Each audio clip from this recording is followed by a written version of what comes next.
শাহরুখ খান, সালমান খান এবং আমির খান, তারাও তো টল না, আবার অনেক সুন্দর। আমার একটু টল ছেলে পছন্দ।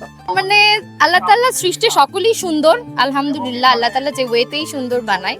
আমি আমার দৃষ্টিকোণ থেকে বলছি যে আমার বাবা যেহেতু মোটামুটি একজন টল, আমার রিলেটিভরা সবাই, আমার ছোট থেকে আমি একটা টল জোনে বড় হয়েছি, যে মানে ভালো লাগে দেখতে, বেশ সুন্দর লাগে, অ্যাট্রাকটিভ।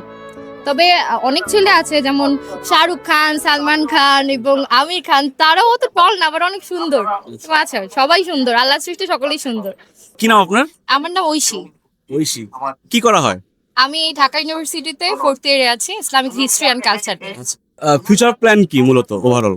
আসলে ফিউচার প্ল্যান বলতে প্রথমত ভালো একজন মানুষ হতে চাই, পাশাপাশি সরকারি চাকরি তো এটি মাস্ট, সবারই থাকে একটা ড্রিম। তো আমি এটার দিকে ট্রাই করব। বাংলাদেশের যে সবচেয়ে জনপ্রিয় যে চাকরি, অথবা যে বলেন যে দিকে মানুষের কেরিয়ার সবচেয়ে বেশি ডেভেলপ হয়, সেটাই ট্রাই করব, চেষ্টা করব বিসিএস এ ট্রাই করার।